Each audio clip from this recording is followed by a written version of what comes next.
Okay, my name is Princess Eugene McCready. I'm a promoter here in Dallas. I am. Okay, I'm so sorry. Can you hear us? Can you hear us now? Yeah. Oh, to me? Yeah. Hello, my name is Princess Eugene McCready. I'm a promoter here in Dallas. I am a co-host for the Hallway, new podcast coming soon. And I'm here with, y'all know her as ToTo Love. I know her as Gloria Nelson. So let's get it a year from ToTo Love. Hey guys, how you doing? As you guys all know, I wasn't on social media for almost 3 years because I got into some problem with the laws, and I was in federal prison for 3 years. Yeah, let's get to that. This is a hard topic to talk about, but it's my story to tell. I have been in America 14 years. I've never been incarcerated or ever in trouble with the laws, but I got incarcerated, and so we're going to talk about that, what led to that. Again, this is my story. It was out there. However, everybody thought they knew the story. They said it how they wanted to, and everybody have different side of my story. So with that being said, I'm here today. You can ask questions. I'm here today to talk about my story. So let's get in it. Yeah. Can you tell us a little bit about yourself first? Like things that people don't know about you. So I'm Gloria Nelson, as you all know. Yeah, some people already know I'm from West Africa, to be exact, Liberia. And I grew up in Ghana. We came to America in '06, and we was living in Kentucky, Louisville. And I moved to Texas, where I was actually trying to move to somewhere hot. But my sister said Texas was nice and warm, so I moved to Texas. And since then, I've been living in Dallas, Texas. So I've been in America about 15 years so far now. Okay. The next question I want to ask you is, can you tell me how this whole thing started? The whole Me getting you involved with the feds. with the feds and everything. Okay. So I got involved. We're on Facebook Live as well, right? Guys, please share the video because you guys was really part of my story. You guys told my story when you didn't even know my story. But I'm here to tell my story because it's my story to tell, not yours. So with that being said, what I'm telling you is nothing but what really happened. You can ask your questions and I will answer. So I got involved with the feds from my ex. And I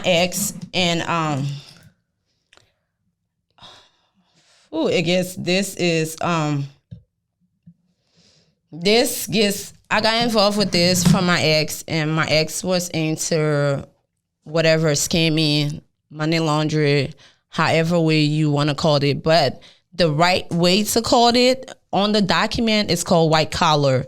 So with that being said, that's how I got involved into the whole thing. Okay.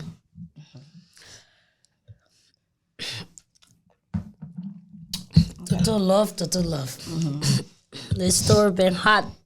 Yeah. So I'm not even gonna go beat behind the bush. Mm-hmm. I'm gonna go straight to the point. Yes, ma'am. You knew did you know your ex was involved into white collar? When I met my ex, I had no clue. The day I met my ex at a club. I met my ex. He was normal. He looks regular. He didn't look like a scammer or nothing. As a matter of fact, when I met my ex, I actually met somebody that day, and both of them approached me, but I chose my ex because he was calm and quiet and really chill. So when we met, he said he was working. He never introduced me to nothing. He wasn't doing nothing. He wasn't showing nothing. There was nothing to see that he was doing anything.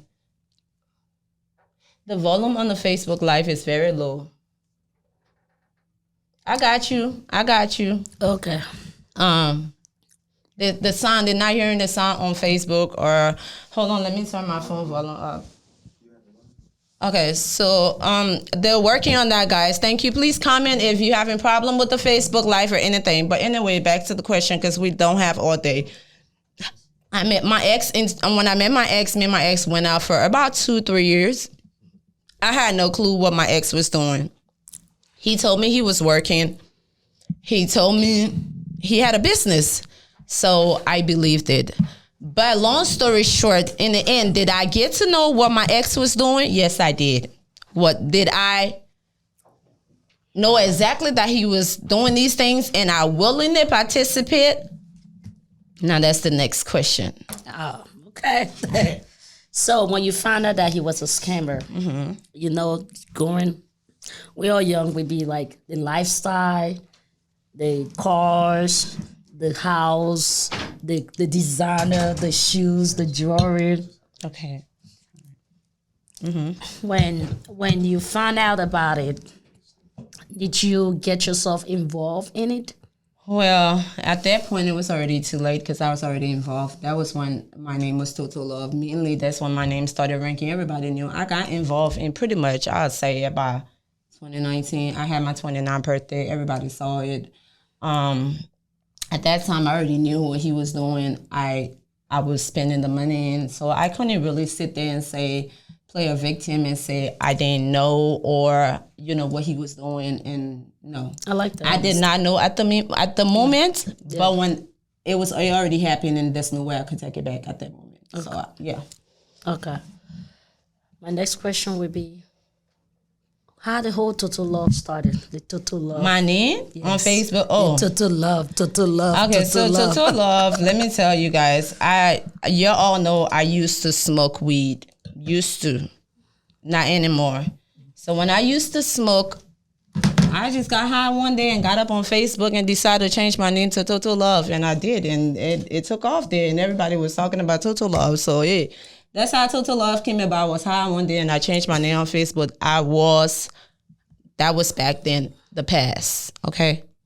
And there's nothing wrong with if you smoke now or then. No. I just don't. But I just thought I'd say that because I know my African community, how good they are at making things up. All right, go ahead. I like how you clarified everything. I have to. Oh, and yeah, it's Seiji. Shout out to you. If you're on the live, please share the live. Share the live. You know how you talk about my story, and this is the time for you to really get the truth beyond the story. So don't share. It's okay. All right, go ahead. Let's go straight and dive into the day you got arrested. How long the Fed watched you? They had, some people said 3 years. Some people had their own story. They had everything going on. But this is their time to clarify this. How long the Fed sat on you? Okay, so when the Feds watched me for pretty much about, I say 6 months. They watched my ex for about 4 or 5 years. I didn't know that he was being watched already. I personally didn't know because we wasn't even together when they was watching him. But anyway, long story short, they started because I had moved in Las Colinas. And when I moved in Las Colinas, then he began to live with me. And that's when they started watching me because now they wanted to know who he's using as far as to bring these money in. So then they started watching me. But when they was watching me, I have a business. Everybody know I have a business, and I want to apologize to all my customers on behalf of Sedity when we are going to come back harder, stronger, better. But at the meantime, I'm burning myself. I'm working on myself because it looks like it's okay, and then I'm okay here, but I'm really not okay because when I got there, it's more mental because when I got there, I had to take I'm going to go deep and I'm going to go. Yeah, I'm going to go all the way. And when I got there was time that I had to take psych medication. I didn't know what psych medication was, but I had to take these psych medication because I needed to block everything. I needed to block the noise. I needed to block my friends. I needed to block everything. Who said what said. I had to go into a place that I have to accept that I'm here. This is my life. And now that I'm here, I have to be here and be these inmates. So now I became an inmate. And we're all in one place. 69 women in one place. Shout out to my favorite officer, Barnett, Bess, and Miss Bias. Not to talk about Miss Cajon. Not to talk about what's her name? Miss Itch. And a couple of officers in Dallas County. You guys helped me did my time because I couldn't do it without you guys. You guys, it was something about me that you guys noticed. The moment I walked into Dallas County Jail, you guys knew that was not me. So you guys helped me go through my time. And I just want to say, because half of you officers follow me now, and I just want to say thank you guys for everything. All right. So, how was prison life? Oh, prison life, girl. Prison life, when I first got to prison. When I got arrested, let's talk about when I got arrested. I asked the question. I thought I forgot. Okay, so when I got arrested, the first time I got arrested April 19, 2019. That was when I got arrested. The officer knocked on my door. Everybody had a different story. Let me tell you how it happened. The officer knocked on my door. The feds came. Everybody came. They had blocked the interstates all the way. And no car was moving. So for some reason, I thought something was going to happen that day because me and my homegirl that was home, I didn't go outside our day. I just stayed indoor and we ate. But I felt weird. So there was a parking in my apartment complex, but you have to have a sticker to park in the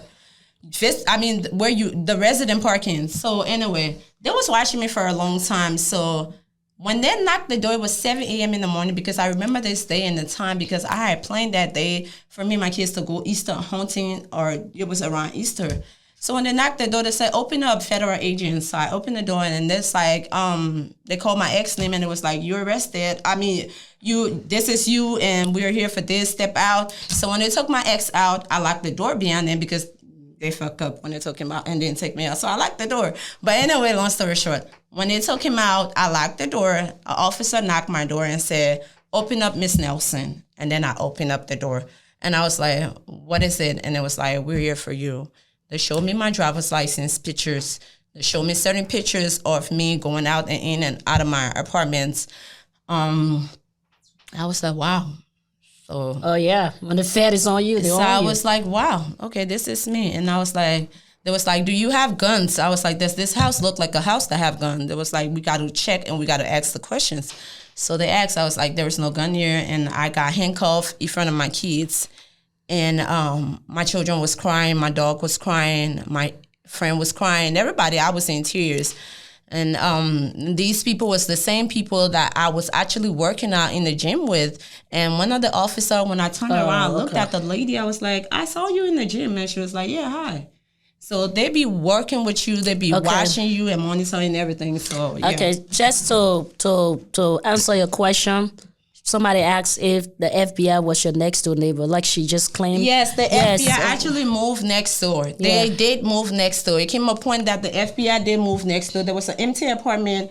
Ask your questions on Facebook. I will answer. There was an empty apartment next to us. She's open to anything, so. There was an empty apartment next to us, and the FBI did move next door, and that was where they was in. And they even actually, that parking, nobody had parking in the parking for almost a year plus. But when they moved, they actually told my homegirl to park the car in that parking because they wanted to take that car. They was watching that car. So, okay, next story. Okay. So, this time around, you got arrested. Let's go back to personal motherhood. Let's go back to that. Okay. And I understand, I know you have 2 children, a boy and a girl. Mm-hmm. When you got arrested that day, what was in your mind, your mindset? How were you thinking, your thinking? Okay, so when I got arrested that morning, I was in my Versace robe when they came in my house. I didn't know I was about to get arrested, so I was in my Versace robe. It was a stud officer, and there's questions over there that you need to read. It was a stud officer. When you say stud, a lot of people know what a stud mean, but my African community, I'm pretty sure they know what a stud mean now. It was a stud officer and another officer, so they told me to go in the room and change, but they would not let me change without them watching. So I had to take my clothes off and change, and I'm gonna post the picture I got arrested. When you get arrested, you have to go in front of the judge to get, what's the word? Arena? Yes, I think that's the word. Yeah. You have to go in front of the judge. Being a federal case, they took me from my house in front of the judge. Now, the judge had to either get me out on trial, and that's a word for it, but I can't get the word in my head right now. But pre-trial, there you go, it's pre-trial. I was denied pre-trial because I am a fly risk. When they say fly risk, they're talking about you being a U.S. citizen, having a U.S. passport, and traveling out of the country. So I have these things. I have been out of the country. So therefore, I was a fly risk. So I was denied pre-trial born out. So I got where they stopped me from. They took me right there from there to prison. The moment they took me to a holdover, it was a federal holdover in Mansfield. Yes, it's Mansfield of holdover if you're in Texas. So this federal holdover, excuse me guys, this federal holdover had, when they put me in there, I instantly started to bleed. And this was all happening in one day. I started bleeding. When I started bleeding, it was coming so bad to the point they had to take me out but it wasn't from anything. I wasn't pregnant. It wasn't miscarriage. It was nothing. It was stress. It was like everything came crashing down in one day. So when it came crashing down, my body couldn't take it. It was too much. I watched Angie and Frank cry for me. I watched my dog cry so much to the point he bit the officer. I was broken, so I started to bleed, and they had to take me out to get me some help and go through time. So, yeah. She already answered that question. She said, if you didn't watch the she can go back to the live. We're time. So, how was prison? Okay, so prison. When I got to prison, after the bleeding situation, they had calmed that down. They started washing me for suicide wash.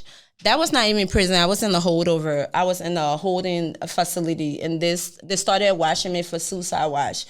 Because I cried so many days and nights. And I say this to say, in my African community, we're really good to judge people and laugh at the situation. And we be the same ones to celebrate these people when they're up. And when they're down, you're ready to knock them down all the way. But it was a hard time for me. I was they had me on suicide watch. But because of the grace of God, first, my mother, my siblings, the prayer of my family, the ones that genuinely love me, I was able to do my time without killing myself. But there was a rope in my prison, in my cell. I keep telling me, go ahead and just end it. So many times they was on social media bashing me. And when it says end this, I couldn't end this because I knew I had to come out for Angie and Frank. If I didn't have to fight for nobody, it had to be strong for Angie and Frank. But I wanted to end it. I cried to the point that the lieutenant for the prison, because of the grace of God, and my mom stayed praying 24/7. I've never seen a mother that prayed like my mother. She's prayed 24/7, constantly. Some of the things that I passed through in life, I was able to overcome it by the grace of God and my mother first. And while I was in prison, and this rope was in my cell. It was a rope that you can light your light on and switch to turn it on and turn it off. Every time I walk to this switch, it tells me take it around you and just end this. Your name is on social media. Your haters from years that you and them don't even have beef no more, they're still dragging your name because that's what Liberian community do. They can't fight you alone. They wait for you to fall so they can attack. And then when they attack, they go for your ex, your other friend, your other friend. Then they become a team and an associate based off hate. That's not real friendship. That's not love. But anyway, So too many times I wanted to kill myself. But my mom prayers and my sister, my little sister Eva, sacrificed so many things for me, and I would get there. And this is why sometimes when I want to do certain things, when I wanted to come on Facebook, say certain things, she'd be like, no, chill. And I listen because she did so much for me. So when I was in prison, I cried so many nights praying. I was out here, I have a gift of seeing things. But when I went in prison and while I was out here chilling, ToTo Love lifestyle, all that gift went away. So when I was in prison, I connected with God. So I started talking to him and I started praying more. So the lieutenant of the prison lieutenant and the sergeant and the prison guards had a meeting unknown to me that every night they should walk by my prison cell and knock the light and make sure I stand up back at the door, even though it's not doing count, just to make sure I'm alive. And note this now. Normally when you are in prison and you want to kill yourself, they put you in a straitjacket. They take all your clothes off, they put you in a straitjacket. But no, the grace of God kept me. They did not put me in a straitjacket. They did not take all my clothes off. My mom's prayer kept me. So with that being said, I started praying more. While I was praying more, I was dealing with things outside from family, from friends, from social media, everything.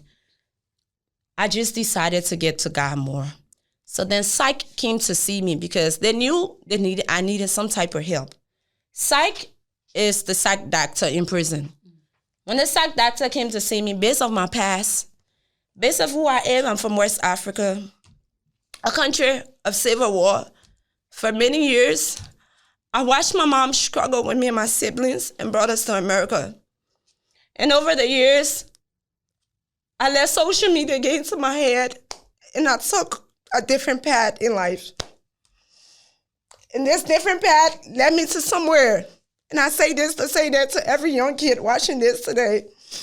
Do not be fooled by the things you see on social media because not everything that glitters is gold.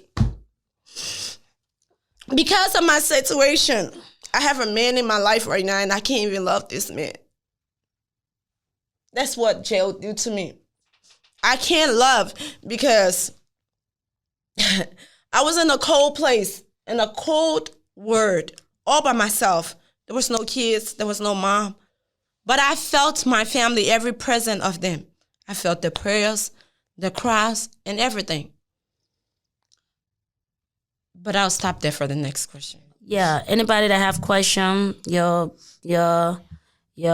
post your question and then we're gonna ask the questions. I'm not a talk host, so Go ahead. Go ahead. Huh? Your mic. Oh. All right, go ahead.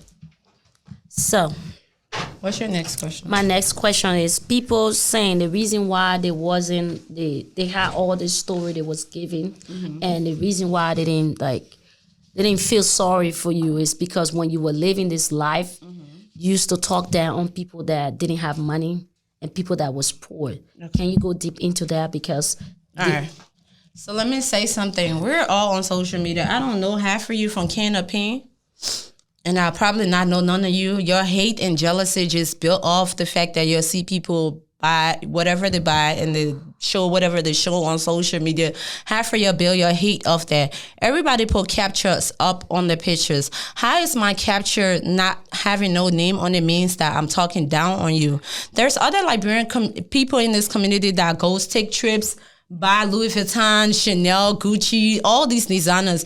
I don't see her saying they living their life and they're throwing shade. That's all for jealousy and hate. Because there was no day that I put somebody's stylist and say, oh, you're a poor bitch, you can't hang with me. No, that was not our day. So if I'm living my life at that time comfortable and happy at the moment, I'm living my life at that moment. So what you think and present or how you see me based off social media, that's on you. Let's get this straight today.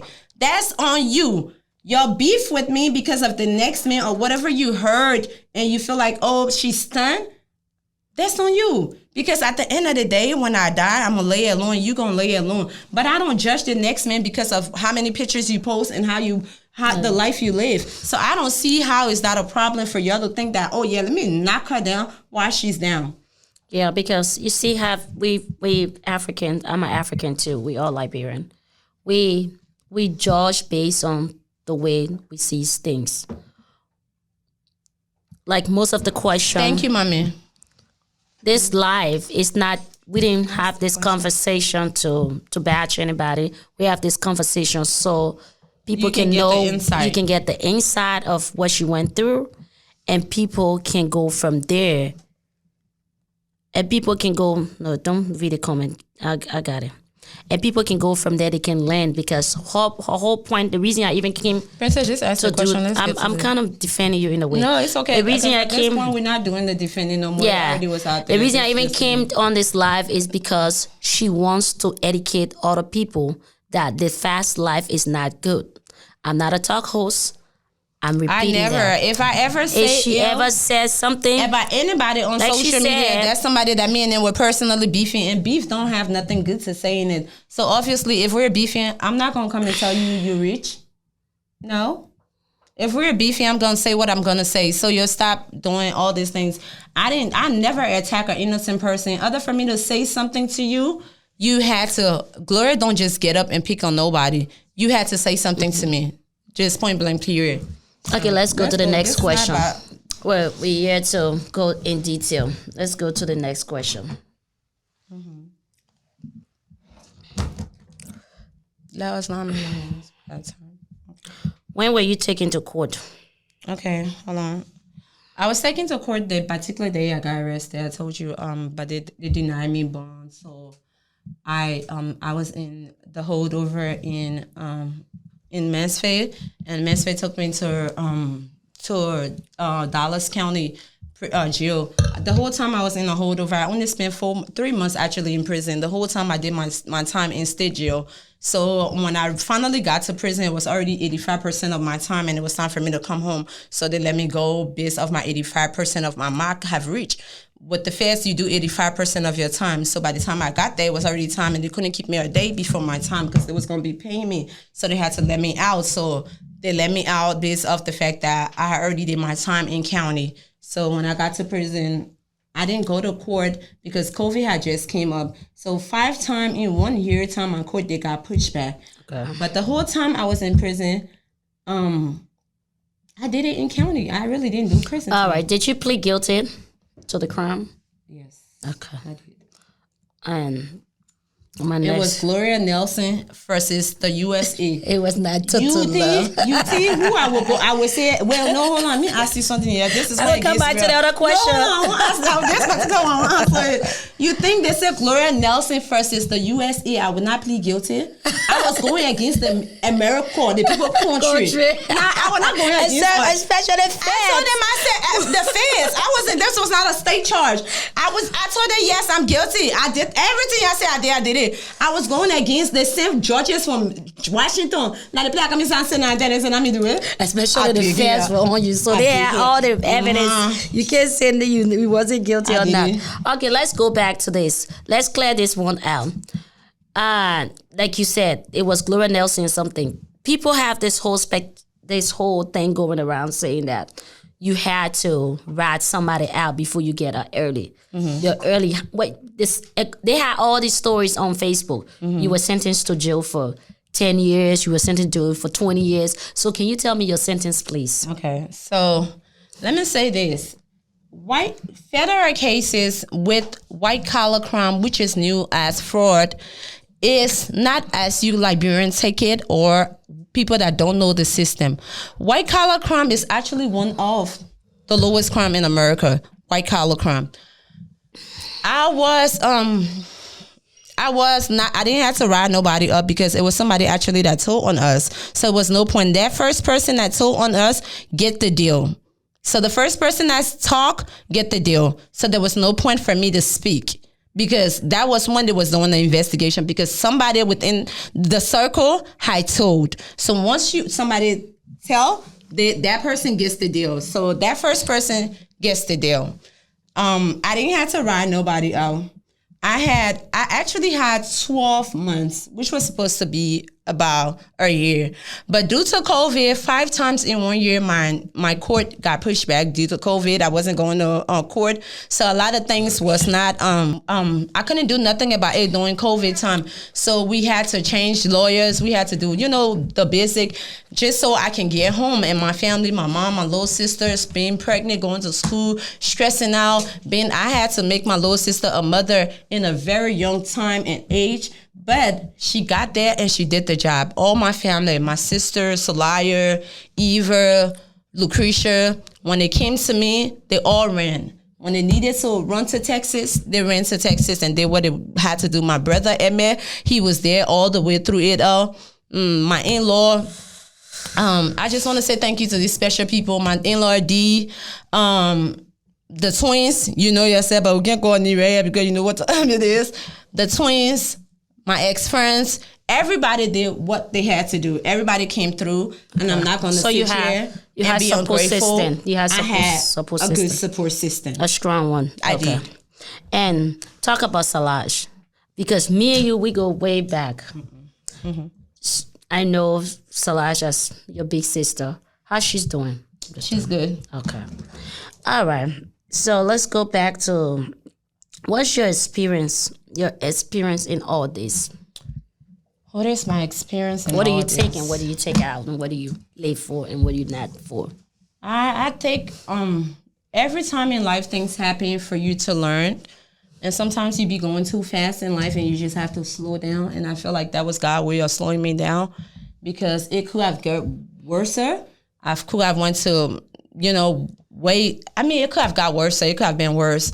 But God pull you away sometimes to set you down, to slow you down, to think about things, to think about the people you have around you, to know who your friends are, to know who your family are, so know who really have you when you're not there. And this, I'm not just talking about as far as trouble. I'm talking about in depth. People that you introduce to your kids that today or tomorrow when you leave and you're not here no more, these people can really be there for your kids. Because I say this to say, you might be commenting, saying whatever you want to say now, but I say to say, people you introduce to your kids now, you have to be sure to know that these people can be there for your kids tomorrow. Because when in this process, not only did I get hurt, but my kids also got hurt. Yeah. They got hurt by people that I brought around them that they knew that was my sister, that I call sister. They got hurt by these people. So today or tomorrow, try and protect your kids. Protect them in any way you can. Because every day we make friends,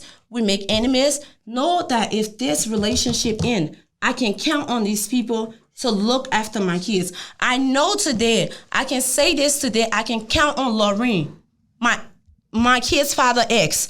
I can count on Lorraine to watch my kids. And I don't never give no woman to my kids. But I can stand on here today to say that I can count on Lorraine. Through my situation, there was so much that girl did for me when it came to even lawyer fees and everything. But not a day nobody knew about it. And I can say today or tomorrow, if I'm not here and I'm dead, I can count on Lorraine to watch Angie and Frank. I can count on Lucretia to watch Angie and Frank. I can count on Auntie P, Monique David to watch my kids. I can count on my sisters, Lucretia, Salaya, Marlene, Murph, forget that. My brother, I can count on these people to watch my kids. I can count on these people that when we fall off, my kids will still be in a good grace with them. I can count on these people that when I'm no more, that my kids are good. Mm-hmm. So today, when you're making friends and you're bringing people around, whenever friend that leave your life, they don't only just leave. They leave and leave something behind. Yep. And when you're bringing them around your kids, you have to know that when this friend is leaving, they're also taking away from my family, my kids. So I hope y'all take that little advice that I just gave, because that's what I learned from my situation. That I can be mindful of who I bring around me. Because nobody really did anything to me, to be honest. To come sit here and talk about this person did that, this and the third. It's not about nobody. But when you've been where I've been, to the point that you took psych medication, I was taking Seroquel and something else. And if you're a nurse over here, you know what kind of medication that is. So you can actually explain. I had no clue what the medication is, but because I'm from a war-torn country and I had to tell them about my life, my story from my childhood, what led me into this, and for it to all put together, I had to go through psychiatry. And that's when it fuck with your mental health. You know what I'm saying? So it's more mental. I look good now on the camera. I look good. But it's something that is more deeper. Because the reason why I had to take away everybody from around me and be by myself, because when I got in my situation, it was too much noise. It was too much they say. I didn't know who to trust. That's exactly. When you're in this lifestyle and you're out there in the streets, you have to have somebody that you can trust. I didn't have nobody I could trust. Yeah. Talk about let's go back to friends, because you said you have some supporting systems and you have some people that you trusted let you down. Let's go back to friends, because back then, I always say this, when we're on social media, whatever you see on social media is not what it is. We pop bottles. Oh, trust me, some of me I party 24/7 on the clock. But trust me, they got certain things you don't know about me. There's some things you don't know about her. Other people knows you at ToTo Love. So can you tell them, well, who is Gloria? Because the ToTo Love is ToTo Love. Tell us, who is Gloria? Shout out to my bestie. Any question you want to ask, honey, I'm on live. Posted Gloria, there. I grew up in Ghana. I already introduced myself. No, I mean, like, I'm not talking about who is Gloria socially. Is Gloria the same person on the social media that we see, or is ToTo Love in you? Still riding with ToTo Love. You know what? That's what I'm saying. ToTo Love is always gonna be my Yes, I think my stage name. Yeah. And I think that ToTo Love is my demon name. It's like when ToTo Love come in, it's something else. And I really not with the ToTo Love right now. ToTo Love can just stay where ToTo Love is, because when ToTo Love come here, ToTo Love be doing too much. So let ToTo Love stay down there. This is Gloria, this is me.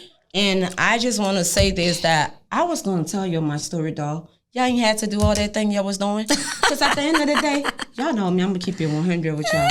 I was not going to take them people running in. Tell you. I was going to tell you, but just to make some fun, I was going to tell you, but I'm Gloria. When I saw, I was like, wait. I'm going to have fun is regardless. That my friend? I'm going to have fun and I'm going to do me, but I have just learned to be by myself, because when life throw you certain things at you, you gotta pick the sheep from the goat, and that's just where it stands. Yeah, okay. So, are you, when you used to pop bottles, when you used to live the good, the ToTo Love life? I was, when the first time I see you change that ToTo Love, honey, I was like, friend, ToTo Love. But I love that ToTo Love. So we're talking about ToTo Love because that's the people knew you from ToTo Love. So we're gonna go back when you were in ToTo Love. The same friends used to pop bottles. Did you see all of them came through? Oh, you just see some of them.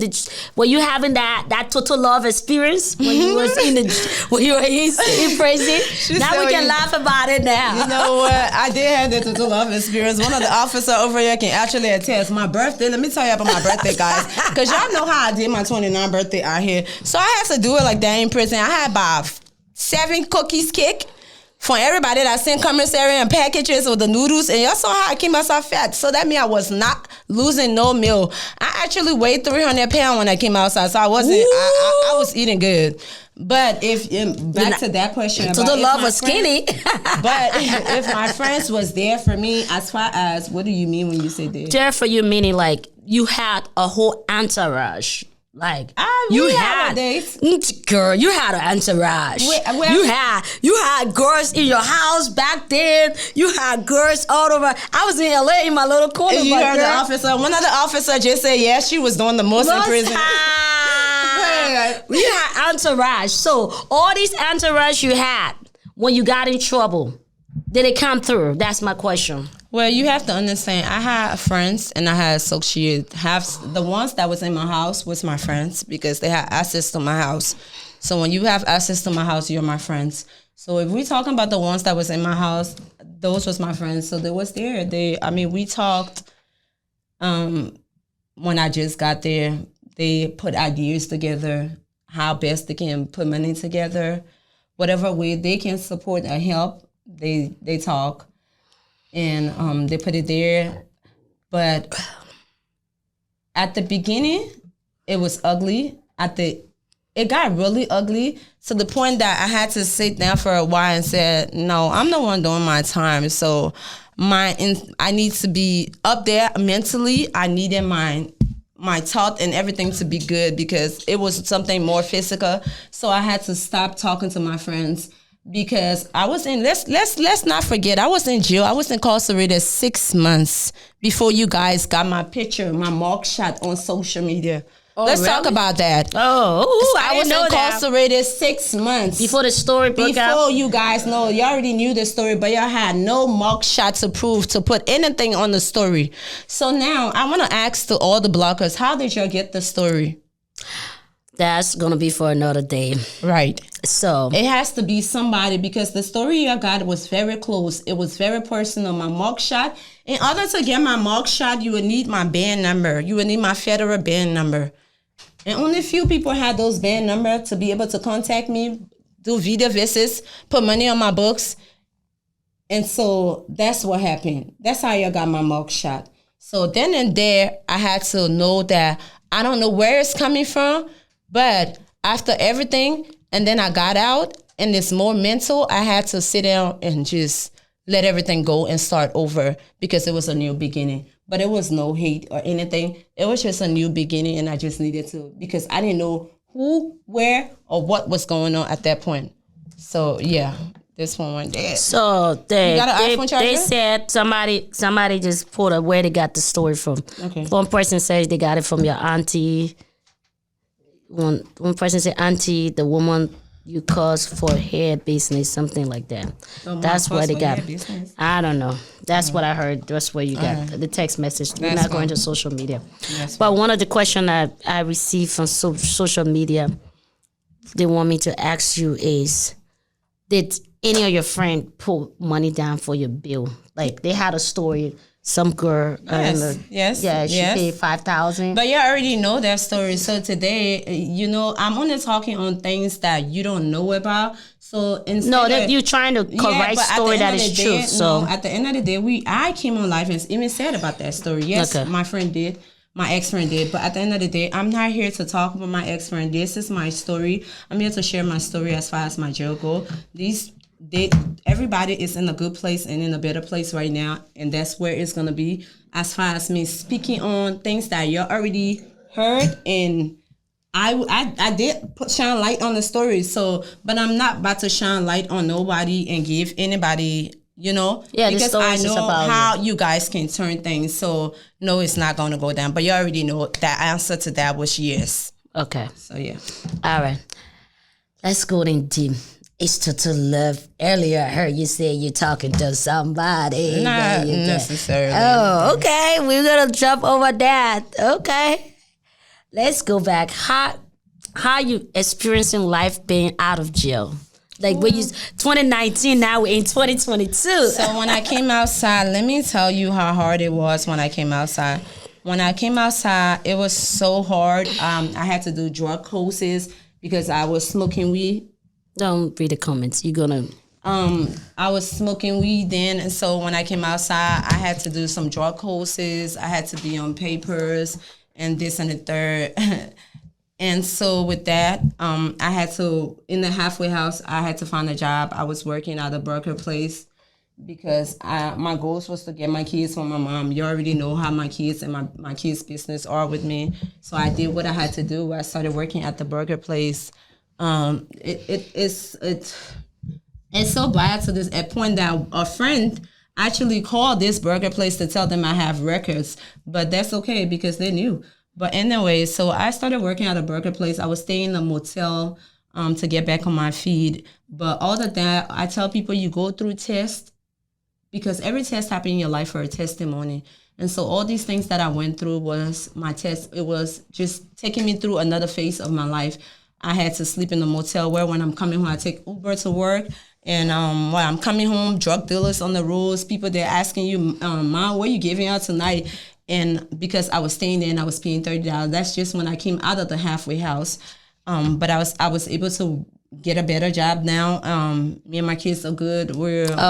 I see your new place, girl. So me and my kids are good, and we're doing good. And I'm working. I still have few friends, the ones that really fuck with me. We don't have to necessarily. Some days we don't even be talking, and we don't have to necessarily run out here. But I'm in the okay place.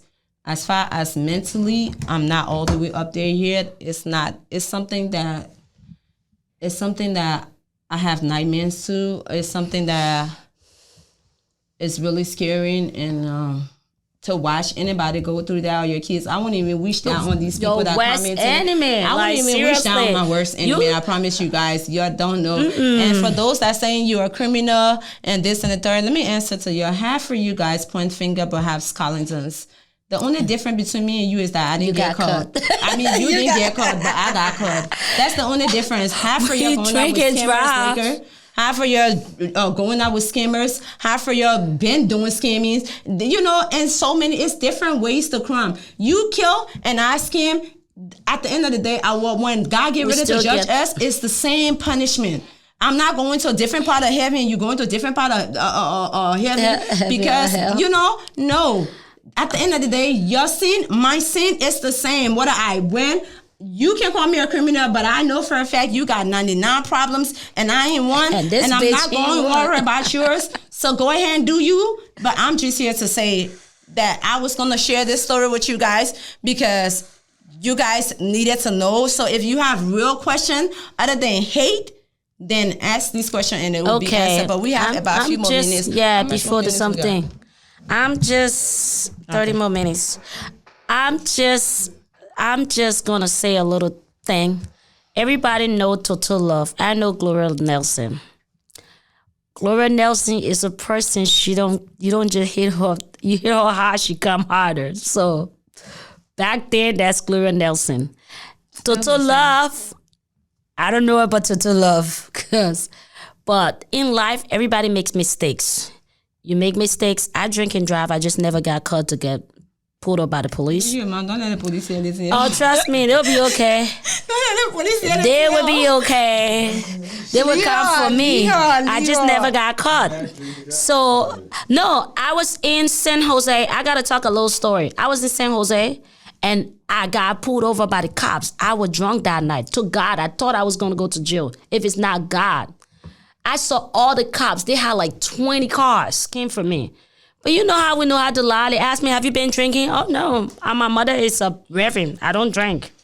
So I got away with that. From that day, I put myself in that position. Say, I would never get to that point that a cop's supposed to pull me over. It's not because of the titties that you see outside. I was going to be having a record too. You're going to be Googling me with a ball shot. I ain't got time to play so, with you. In life, people make mistakes. People get through it. If you guys cannot, she's coming on the platform, her platform to tell you her story for you guys to see it. She's not bragging about it. If she's bragging about it, I won't be on the chair. She's telling you this. She's thinking that she's trying to let everybody know. I'm just telling y'all. She's trying to let everybody know this is what happened to her. She did the crime. She served the time. Now Liberian people need to let go of that crime. They can hold on to it. She is somebody. Are you on probation right now? That's what somebody asked? Yeah. Yes, I'm on papers. Okay. Yeah. So she already answered the question. Any other question? Let's go. We're taking questions. So, Ma, tell me now, the way you coming into the left here now, 3 years, you are not Osa, you Osa now. How would you do with the Osa thing? How you adjusting to the whole Osa? Because you tell me. So when I just got outside, let me tell you what I did. I took my phone and I called 911. And it said, Miss Nelson, what are you calling us for? No, I called the police and I was like, this is Miss Nelson. I just came from prison. I didn't know what I was doing on the phone. I was just calling 911. But I guess I was trying to use the phone or it was brand new to me. I don't know. Don't ask me what I was doing. But anyway, long story short, the police came over to the halfway house. And they was like, how long you been out? I was like, I just came from, and it was so scary. One of the scary things was driving. And when driving was so, I had to put all my lights on, when I'm driving. And then when I see the truck, I got to stop because slow down. It was so scary Yeah, getting 3 back on years the you haven't interstate. drive, yeah. It was so hard getting back on the interstate. Or in a car, it's like I feel like the car is moving, but the car is not moving. It's just right there. So it was just like it was. Yeah, just give me a little some experience that the 3 years when you outside and when you're not outside. Just give me a little like. Well, I say this: we are Liberians. We Africans who are very strong. We've been through worse in life, and we always bounce back. So it was hard time, but I had loving families and friends and people that were genuinely there for me. And so with me being outside now, I still have my support system. I can still call my brother and say, send me money, you know, and I can still, you know, I still have my support system. But mentally, I'm not there yet. Okay, somebody asked if you had a federal if you have misdemeanors federal. She said federal, so it's federal. It's federal. So like, can you do? The The question is, can you do nursing since you have a federal crime? Okay, so let me tell you this. So that's let the me question. educate you guys on every job. When you are a state criminal or your phone died. Don't tell me, but that's okay. Somebody asked a question: if can you work in the nursing fee if you are a federal, if you have been to the feds, or if your records. Okay, so yes, you can. The reason being is because when you are not as a nurse, let's get this straight, not as a nurse, because when you are a nurse, they have to put in your nurse number, your how do you call it, your registered number, whatever They call it your nursing. Yeah, you know that number. certificate Okay, number. so they have to put in that number. So that number is going to bring up everything about you. But when you are just working as a CNN or whatever else within the nursing department, you can work having records. And not only records, but you can only work when you have federal records, not state. Reason being, a state is easily put on every record charge. And that's why today I got really mad as when my story came out, because nobody could really find my story on social media or my mugshot till you had my band number, because I was the feds. They had to protect me. They had to put, just not only that, but because the other people that I told as well, they had to protect them, because in the indictment, if you go snitching, your indictment, when you leaving and you getting out of prison, I just want to let you know your name do be there. On my indictment, your name will be there. Everybody that snitch. So with that being said, you can work in the nursing field having records because it's feds. It's not state charges. State charges is hard for them to put you up. I mean, it's easy for them to put you up, but feds charges is hard. So yes, you can work in the nursing department. And with a white collar crime. So yeah, I just thought I'd let y'all know, because a lot of them was like, how is she working in the nursing home? Yeah. And this and the third. So yeah, you can work. Anybody can work when you get out of jail. When you did something wrong and you want to get your life back together, you will start from anywhere and do anything. And if you have kids, and if it means flipping burger or whatever, and if you have kids and you know for sure that what you did was wrong, you would do anything to make it right. And so I did what I had to do, which is sleep in a motel, flip burger, until I got my cleaning poo-poo job now. Yes, to where I'm at now. So I see you doing some that's good things. Where it is, and that's what happened. So I'm gonna go through her page and ask any question you guys want, because right now it's all about question. It's a talk. We talking with her, so it's just not me. Social media. Is talking to ToTo Love. Everybody say, are you going to go back to being ToTo Love? I think they like that ToTo Love thing. Yeah. Okay. Ask me if you're going to go back, because I think they enjoy you being ToTo Love without the crime. No, that's ToTo Love. Then I tell all at the time used to, get my little Igbo one time. I told that Igbo was strong. Yeah, Igbo or Shayo, whatever that is. But it was so strong out there. I go on Facebook now. I changed my name. I don't even know my name was Gloria, right? Yeah, it was Gloria. Igbo was strong, so I changed my name to ToTo Love, and I ToTo Love just stuck on me. I gotta see when I saw you with what her name self, Stephen J. That picture that surfaced. Okay. Girl, I was like, ToTo Love. Well, my other phone is dead, but Yeah, go ahead.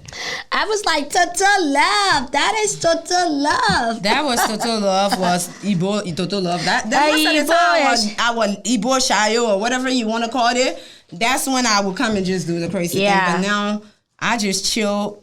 For the most part, I like listening to music and dancing. Somebody asked you this question. Are you remorse for everything that happened?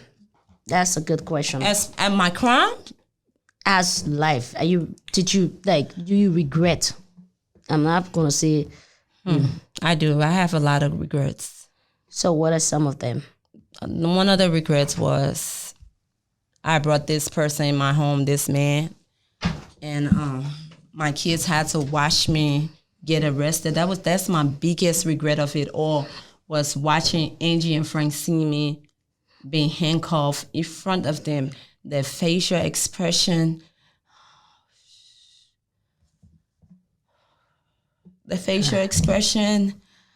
Never forget that.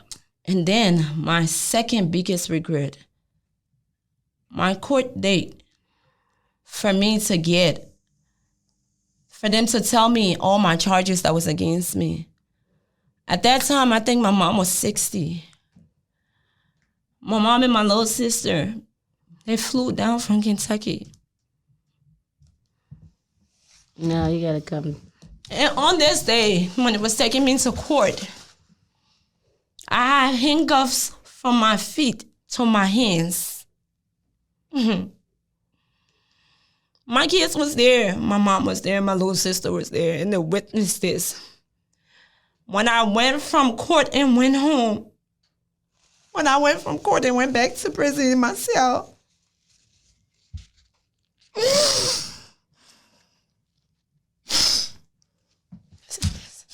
Nah, come down. That's life. Goes through ups and downs. when I went back from prison in my cell, I looked at my mom that brought me to America, that have done everything. Somebody insulted my mom on social media because of me. My mom had no dealing. She had no clue what I was doing. As a matter of fact, when I got arrested, I didn't even talk to my family for 3 days. But everybody that knows me knew something happened to me, because I don't miss phone call. If I miss your phone call, I would text you. If you can't get me for 2-3 days, then something happened. My mom knew something happened then. So they had to come to Texas. But the look on my mom's face that day, if there was a hole for me to go in, it was the disappointment. But beyond that look, it was love. Yes, hold on. I got to answer this call. Yeah, I texted him. No, I got to answer that call. That's for my podcast. He was calling for it. But with all that, my mom, you got to put the Bluetooth on. Hello? With all that, hold on, friend. Let me turn the Bluetooth on.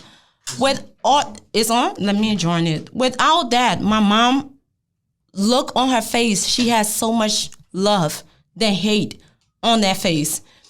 And with everything I went through, everybody did their part. Friends, family, who said what today?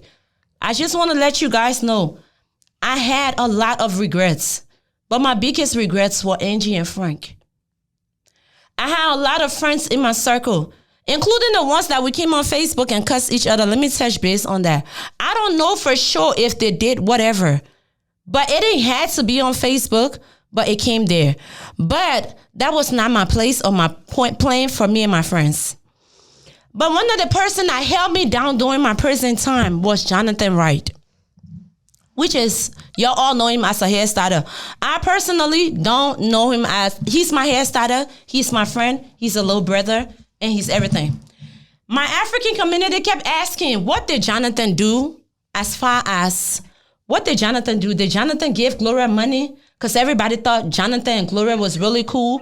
They saw Jonathan on Gloria page, so they felt like, oh, Jonathan didn't come through for Gloria. Let me tell you something. Jonathan was out here when I met Jonathan. I had just met Jonathan when I got into my situation. Like literally, me and Jonathan didn't even have that. But it was something about Jonathan that when you meet Jonathan today, and I'm not saying this today for fame or anything, But I want y'all to know about people because y'all print different picture of them when y'all see them on social media based of how they act. Jonathan and myself had just met. So for everybody that kept saying, why did Jonathan didn't put money in? Why did Jonathan didn't do this? I'm going to get to Jonathan's topic. But when I needed somebody mentally, when there was days that they would put me in the hold for 3 days, solitary confinement, and I needed somebody to talk to, Jonathan was out here with every celebrity in the world. But Jonathan made his, with the 3 years I was in, he made it his time, an appointment to talk to me at 9 o'clock every morning. We used to call it the coffee shop. 9 o'clock every morning was made for me. Jonathan would get on that phone and tell me, friend, you the best, you this, you that. Just inspiring words to lift me up. Encouragement. But my friends and myself would be sweating and fussing all day. But Jonathan, when I called, that 9 o'clock at that moment, he would set it aside. Jonathan was out of the country. I was still able to reach him, to talk to him. Then he would give me when you walk around Jonathan, you will understand why people take to Jonathan the way they do, because he has a different type of spirit. You don't have to even know you to lift you up. He will lift you up at your lowest. And that's why today's date, y'all don't see me sharing everything Jonathan do or this and that. But today's date, I got Jonathan to where when I call him, I say, friend, I need you. He will come through. So I just want y'all to know that friendship is not always based off what the person can do. Because my situation was mental. And I needed mental support. And it wasn't there from my friends. But Jonathan gave me that mental support. And I'm on this podcast. Jonathan's supposed to be here. He can't make it because he got stuff going on. But he actually called to say something. So I'm going to let him speak. Hey, friends. Hey, friend, we can hear you. Hey, friend, what y'all doing? Y'all already know I had the...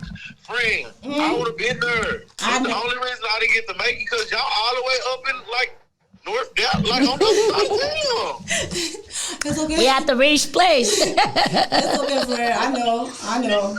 But, friend, you already know I would have came through. You know I love you so much. And you already know. You got to, sometimes it's people that come in your life and you never even know who it is. It's just people that come in your life that you just got to, be there for, because you never know. Some people ain't got nobody. You just might be that person that'll be a life in anybody's life. You know what I'm saying? Mm-hmm. And even like, you know me before, like I kind of even blew up. It's like, you know what I'm saying? Mm-hmm. It's just like, I know how I feel to not have nobody there. So it's like when you was in jail, like, you just gotta always have somebody that, like, it's just good to always lift somebody's spirits. You know what I'm saying? Yeah. Because you can be in that same predicament and you know what I'm saying? Yeah. And you never know. Yes, ma'am. So it's just like, in life, you just got to learn how to, just be a light in everybody's life. But to be a light in everybody's life, you got to be a light in your own life.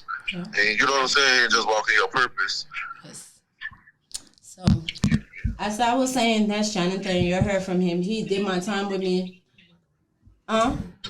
He did my time with me. Most of the time, sometimes he used to tell me, friend, you the baddest bitch in there. We laugh. I cry on the phone with him. I laugh with him. I cry when I needed to cry. He understand when I needed those moments. But he was still... Don't do that. Don't do that. You can tell these people I was a crybaby, friend. You can't. She's doing it right now, so.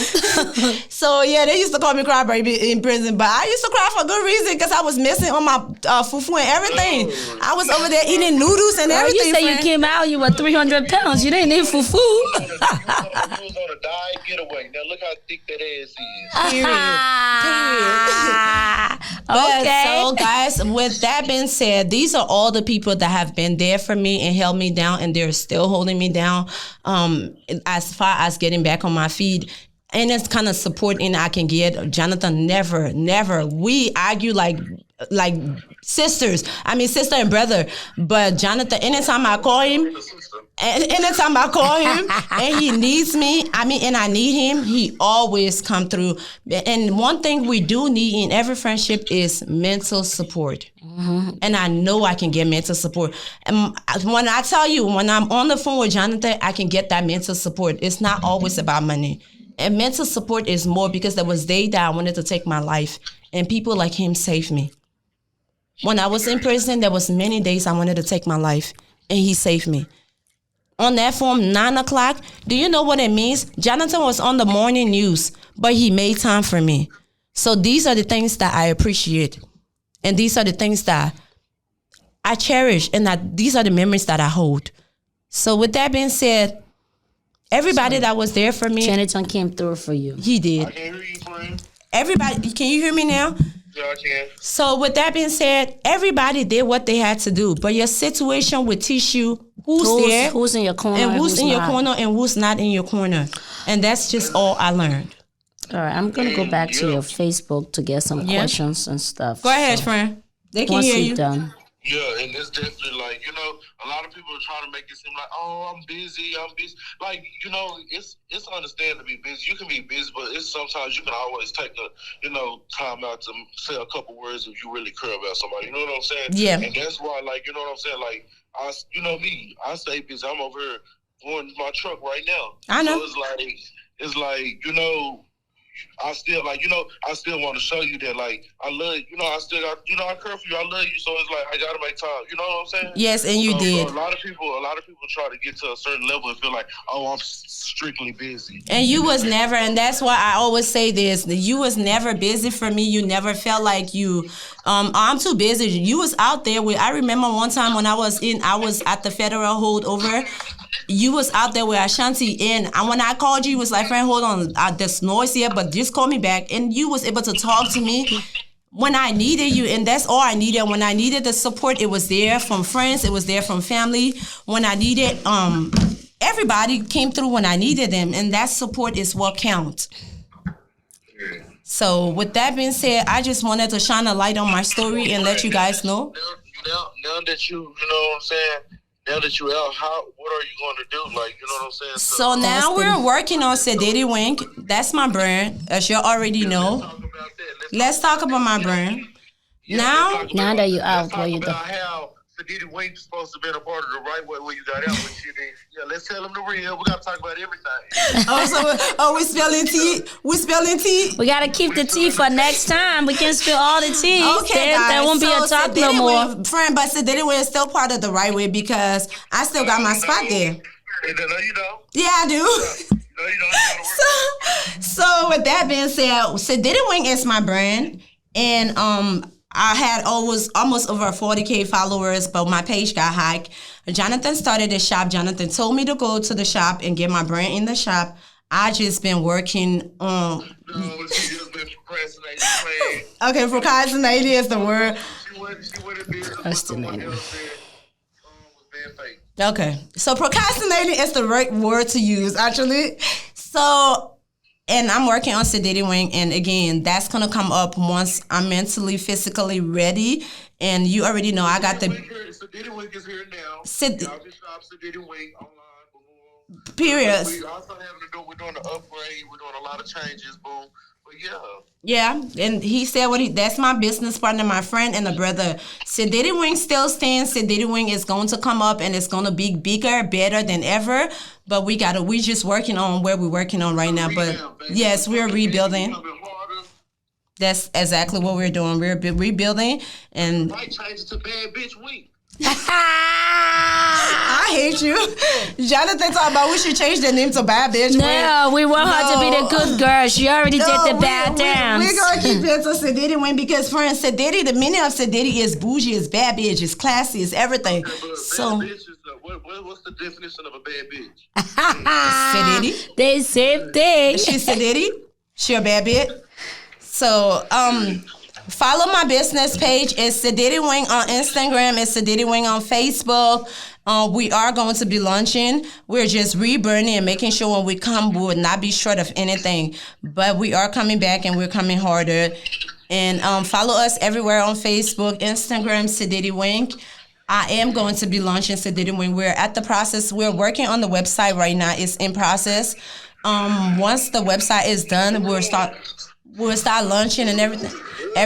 Yes. So that's Jonathan, and this is Princess. And I think if y'all have all your questions asked, we're done. And Yes. So if you guys want part 2 to go in detail, this one y'all post your questions, and I'm gonna ask. Hey, all you guys need to do is we're gonna be talking with ToTo Love / Gloria Nelson. She still get that brand. We can't take it from her. She's ToTo Love. I don't know how the fuck she got there, but she told you guys she is ToTo Love. So when I'm done from here, me and Jonathan's supposed to do a podcast as well. So we will be doing that, and I'm gonna go to the shop, and yeah, just it's no hate. If I ever did you wrong, I was about to bring the and question. Can that's I what just go go to ahead. the questions? Okay, there? go ahead. You take it over the interview. I'm like, okay. All right, hello. Girl, you got you got to tell him or you want to stay on the phone. Mm-hmm. Okay, quick question. Okay, friend, I'm gonna call you back. As you rebrand, because he already asked the question, how are you right? What are you doing next right now? So you already asked that question. Mm-hmm. That was the question. But anyway, let me go to my last question. Do you have anything you want to say to anybody you wronged the wrong way? Well, truth be told, hold on now. Go ahead. Do you have anything you want to say to anybody you wronged the wrong way? You didn't know, you offended them, maybe you did intentionally. Do you have anything to say? Do you want to give any... Okay, let's finish with that question first before I go. Do you have anything you want to say to anybody that you felt that you could have done a little bit different, that you regret? Do you have any regrets on that part? Now, she already told you she regret the fact that she got into scamming. She's not proud of it. She did that. So what we talking about, friendship? We're talking about, it could be anybody. I mean, we're humans. We all have wronged somebody. But there's somebody specific in your heart that you want to. You don't have to call their names or something, but do you have anybody that you regret? Like you could have choose a better path, but... Yeah, I do. Yeah. I do, but at the same time, when you come from where I come from, you have to watch. Because like I told you, somebody snitched on my case.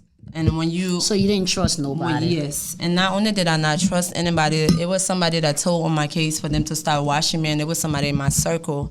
And this is on my indictment. So after that, and with all the noise that me and my friends had and everything, I just had to sit by myself. Truth be told, I just had to sit by myself. But yeah, I have wronged people. And yeah, there are people that I've wronged and I feel sorry about. But stuff happened, we move on. And I'm pretty sure we all have moved on. Oh, sorry, I have to do some cheese. Got it. Oh.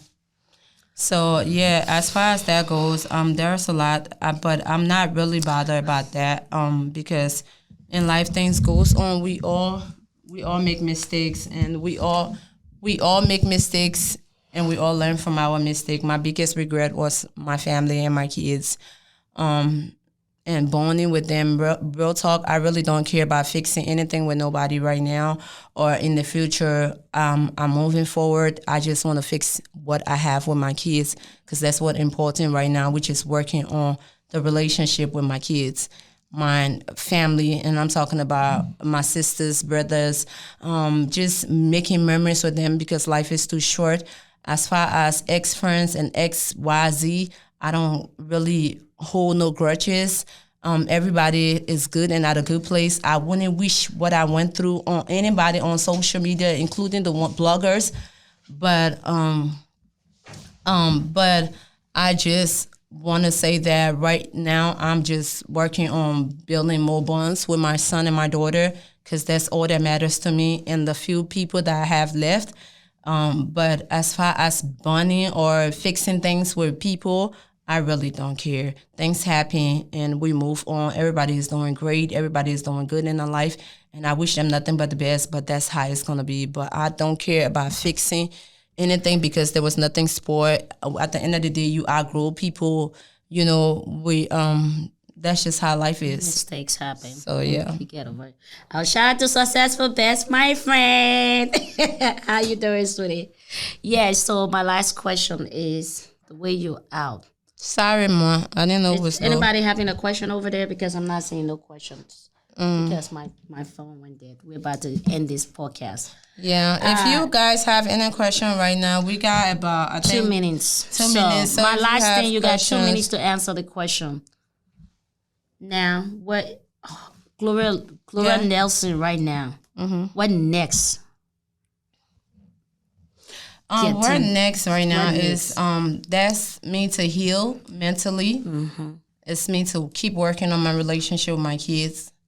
My daughter had to start her cycle without me being out here. That was hard on me as well. So it's me working on my relationship with my kids, me working on me, my mental stage, building my business back in my brand, which you just heard me and my business partner and a friend just talk about it on live. But that's what it is. Moving forward, just working on me and just staying to myself, to be honest. Okay.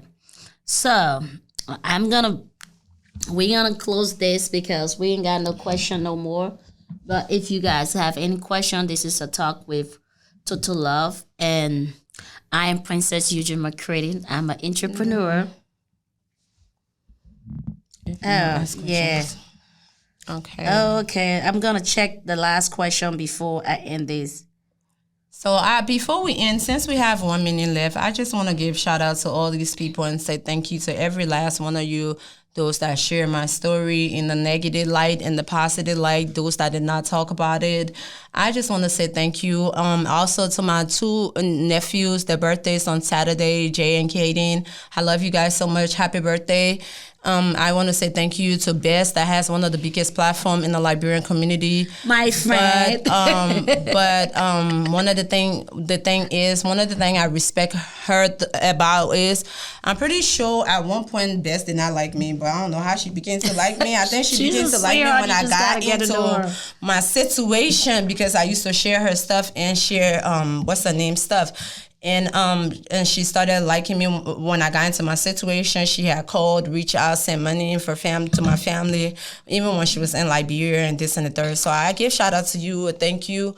Classy D, thank you so much for defending me on social media. Even though when I was out here, you was one of those people that I really get out onto. But when you did, you was being you were being a human being. You knew not to knock a person down while they're already down. So you did not shine no negative light on my situation. Thank you to everybody, including the blogger that shared the negative light. I still say thank you to y'all. Y'all meant ToTo Love. To every last one of y'all. I don't know your stage name, and I can't say it over here, but thank you guys. My mom, my sister Lucretia, my sister Solaya, Eva, my little sister was the best. She was everything. She stood up and became the mother. She did everything. My kids was not lacking anything. They wasn't missing anything. She did everything. The dad did his part, what he had to do while I was in. He did his part as annoying as he is. He did his part, what he had to do. He came through. And even though he lost the with it, but he came through. Oh no, girl, don't be throwing some shit on my friend. I used to do that. Why they call him the lady's milk? Okay, listen, no, we're about to shine light on that one. But listen, let me tell you something. So my children pa did what he had to do. He take care of the kids while I was out there. While I was in there. Who else? Lorraine. I met Smokey in a very short time, and she came through, and I was like a month out, and she came through, and she was there for me. Lorraine, you already know, you my ex cool. We go way back. I just wish a nigga could put a ring on it, but you know what I'm saying. But anyway, you my ex cool. We go way back. Lorraine, Auntie P, and Precious, Money David, my best friend that people don't know. They say, oh, what did Money David do? Money David don't have to come here and post receipt. She didn't have to call the word and tell them what she did. But she did what she did as a friend, and nobody had to know. Thank you for being a friend. Even though I'm crazy and everything, and people come to you and talk, but you still love me for me, and that's why I love you. So, and to Jonathan, Riri, and to Flo, thank you for coming in my life in a short period and being a friend. Thank you, guys. Okay, so let's end this. I am Princess Eugene McCready. And that's the end of it. And I'm so one we're of the going to go biggest ahead. promoter here in Dallas. I'm the co-host Yeah, let my of friend the promote walk. us, yeah. Yes, you know I have to promote myself. Promote okay? yourself, friend. Don't let I'm one of the co-hosts for the hottest, the baddest podcast. They call it The Hot. But our grand opening gonna be tomorrow. So you're gonna listen to us Sunday. I'm so sorry. Look at me yet missing time and everything. Plain days. Sunday we open in the hallway. So We'll be on live 6 o'clock. Somebody, I have to touch this. Somebody say, how did I lose the weight? I really have to touch this. So I was on a SAC medication when I was in prison, so I gained a lot of weight, 300-pound weight. So what my waist work program, I called it out with my ratchet friend. I lost weight by taking everybody different things. I took Gifty drink. Y'all know Gifty on Facebook. I took Gifty drink. The first thing I did was Gucci Mane's wife, her diet tea and her waist trainer. That was the first thing I did in that tea. It gave you pain. No, Gucci Mane, the rapper. Gucci Mane. Oh, yeah. Is that the one that you sent me? The one that I got? Yeah. So that tea, it hurts your stomach a lot, but it helps a lot. Mm-hmm. So I took a lot of different things. What I did, I detoxed more. I detoxed a lot. I did a lot of detoxing, and then I went to the gym. So it's not one thing. I just detox with everything and anything. It's called Ratchet Get Tired. So guess what? This is not going to end. The way I'm seeing this podcast, we have to go back. We'll come back, and this time around, we'll come back. We'll come back late. You already know this is your girl, Princess McCready. So peace out.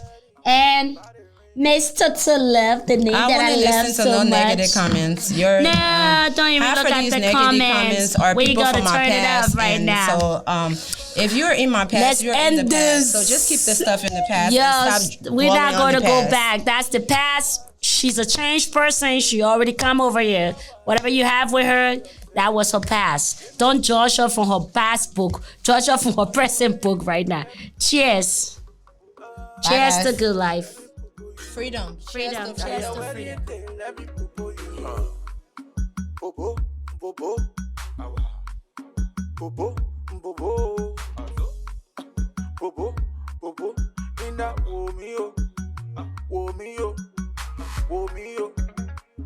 All my haters, I say, oh me. Man, you expensive.